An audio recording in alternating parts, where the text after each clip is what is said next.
Nithyananda, everyone. So we have the next part of the Bhagavad Gita Decoded by the Supreme Pontiff of Hinduism, Jagat Guru Mahasannidhanam, His Divine Holiness Sri Nithyananda Paramashivam. It's part 4, and we dive almost right into it. Let's just start with it. Satguru Vandanam, invoking our beloved Bhagavan into our space. Let's sit straight with the head, neck, and spine in a straight line, the hands to the Anjali Mudra, connecting with Swamiji through the Ananda Ganda. Nithyanandam Paramasukadam Kevalam Jnanamurtim Dvandvatitam Gagana Satasham Tatvamasya Dilaksham Ekam Nityam Vimalamachalam Sarvadi Sakshi Bhutam Bhavatitam Trigunarahitam Satgurum Tham Namami Om Nithyananda Paramashivoham. Okay, let's dive right into it, into the next part 4 of the Bhagavad Gita Decoded. We are on page 43. Discover your peak capacity through authenticity.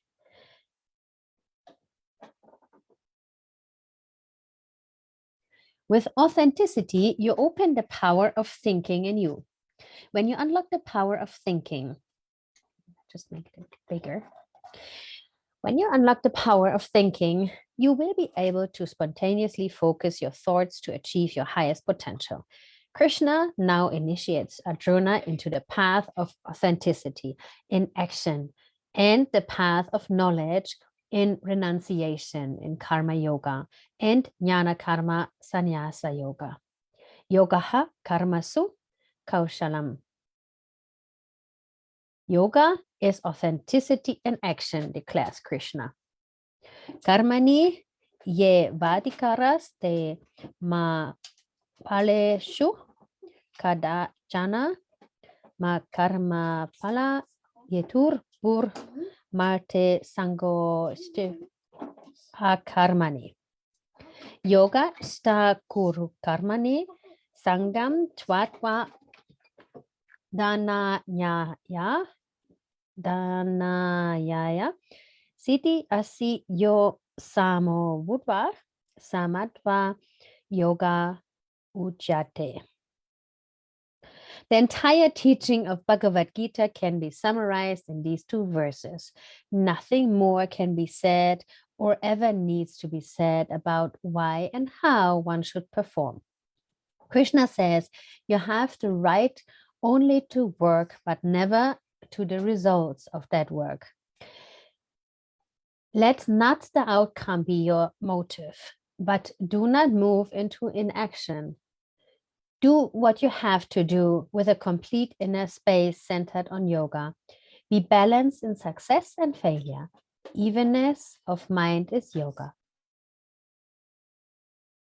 He emphasizes again and again to be complete in yoga and drop all attachments. Act without attachment. Do not worry about the success and failure in results of your actions. Surrender yourself to the wisdom of completion. I'm going to share an important concept here. Listen, you don't have just a single identity as you imagine. You have 4 identities. Please understand what you consider as you as 4 dimensions. First, mamakara, what you believe as you or inner image. Second, ahamkara, what you project to others as you or outer image. Anyakara, what others believe as you or others' image. Swanyakara, what you believe life to be for you or life image. All these identities put together is you.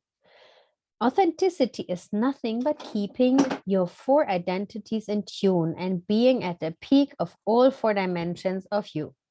Usually, what you think as you, your mamakara, Inner image is always less than what you are and what you project as yourself to others.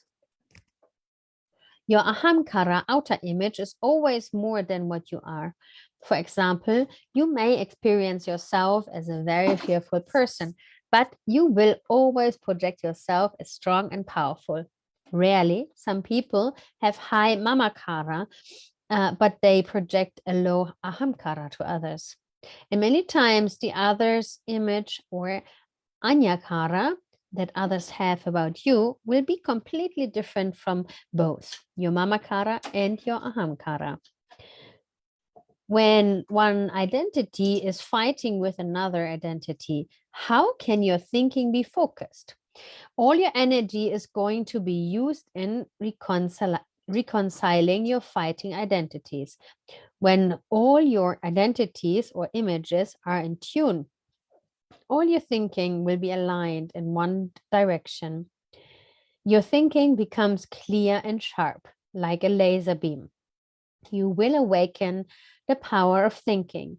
Authenticity is not just you living at what you think as your peak or what you project as your peak, but also at what others think as your peak and what you experience life to be for you. Only when you stretch yourself to others' image and expectations about you, you express extraordinary capacities and miracle powers.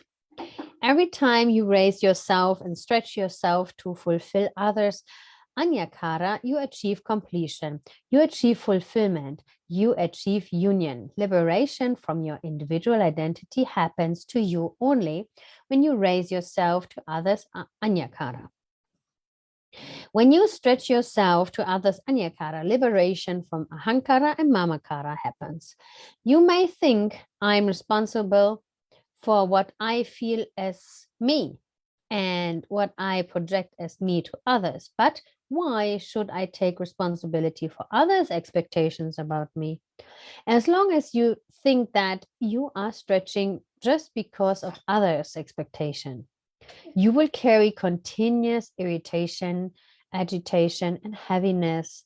Understand this important truth. It is you who is sitting in the inner consciousness of those who have expectations about you and making them expect things from you.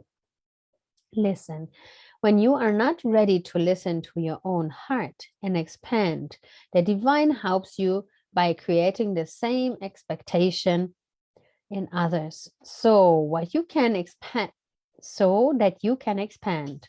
It is some part of you which is suppressed by you, which wants to realize itself, that goes and sits in another's heart and becomes their expectation about you, so that the suppressed part is realized.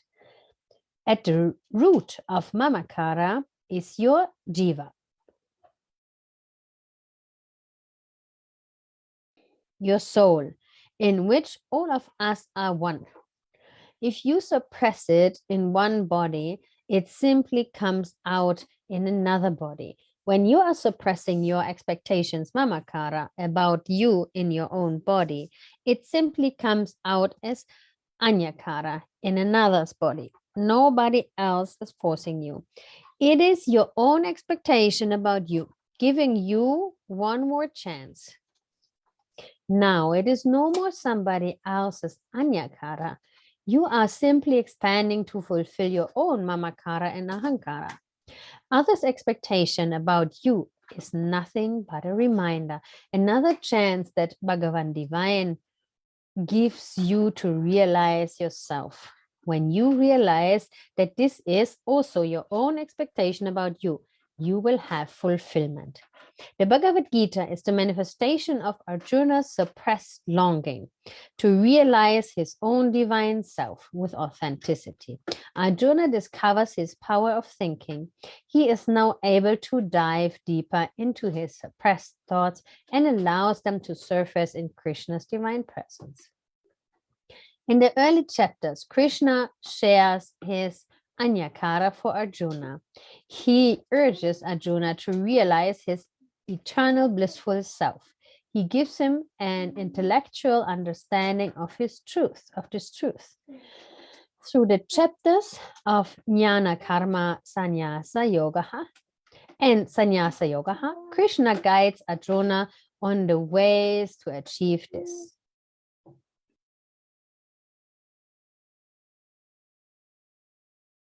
Krishna gives the ultimate winning strategy of life to Arjuna, to stand up with the courage of authenticity in all his actions. Yogaha karmasu kaushalam. He urges Arjuna to devote himself to yoga, to expand himself to his peak energy. Krishna then deepens Arjuna's understanding by revealing to him the deeper truth of death, renunciation, and sannyasa. Once this understanding has settled in Arjuna, Krishna leads him to the next tattva, responsibility, the power of feeling. Responsibility, waking up to your highest possibility. Krishna's teachings in the next chapter, Dhyana Yoga, can be summarized in these words. Look in and take responsibility to raise yourself. Listen, responsibility is the key that awakens the power of feeling. The power of feeling is unlocked when you recognize yourself as a leader and take responsibility for everything in you, in and around you. Here, Krishna teaches Arjuna the techniques to go beyond the mind and senses and become liberated. He guides Arjuna to rise to the level of Ishvaratva, leadership consciousness, and become like himself. That is why Krishna says, Udaret Atma Natmanam Avasyadet. Atmaiva he Atmano Bandur Atmaiva Repur Atmanaha. You are your own friend. You are your own enemy. Evolve yourself through the self and do not degrade yourself. By this, Krishna means if you know the technique of how to raise yourself by yourself, you are the friend of yourself. If you let yourself down, you are the enemy of yourself. Listen, responsibility means thinking, feeling, acting, and cognizing life from the truth of you are the source of everything. Therefore, you are responsible for all happenings inside you and around you. I know the big question you will all have now. You must be thinking, how can I be responsible for everything happening around me? I can be held responsible for what is happening inside me. How can I be held responsible for what is happening outside me? For example, if an accident happens in my life, how can I be responsible? Everybody asks these questions. Let me answer you. A person who does not feel responsible even for his own actions is an animal. He lives at a very low level of consciousness. A person who feels responsible for his own actions is a human being. He lives at the middle level of consciousness. A person who takes responsibility even for others' actions is divine. He lives in leadership consciousness, Ishvaratva. Please understand, only when you feel that you are responsible for everything happening in and around you, you will start looking into the truth and start seeing the responsibility for a solution. Only when you take responsibility will you even find a solution. Listen, when you take responsibility, the higher energies express through you. Even if you take one step towards responsibility, the cosmos takes 1,000 steps towards you, taking responsibility for you. When you are in the space of responsibility, both your inner space and your outer space support you. The whole universe supports you because the universe experiences its fulfillment through the cognition of those who feel responsibility. Take responsibility in every situation. When you don't feel responsible, you are a drop in the ocean. When you feel responsible, you are the ocean in a drop. When you take responsibility, Ishvaratva leadership consciousness starts happening in you. The power of feeling is nothing but your ability to realize yourself as the source of all happenings in your life.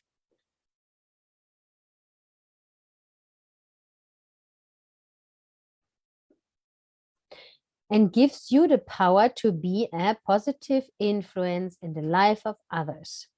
With responsibility, life happens to you, but life always demands your expansion because expansion is the natural flow of life. The more you engage with life, the greater the expansion that will be demanded of you. When you take responsibility for whatever is seen and experienced by you, that which is unseen and unexperienced by you takes responsibility for you. If you take responsibility for the known part of God and the world, the unknown part of God and the world takes responsibility for you. When God takes responsibility for you, you are God. You are an incarnation. Krishna guides Arjuna to realize Krishna consciousness through the tattva of responsibility. Krishna's teaching of responsibility culminates in Vishvarupa Darshan, where he blesses Arjuna with the glimpse of his cosmic dimension, his infinite expansion, a foretaste of Arjuna's own enlightenment. Listen, your expansion frightens you.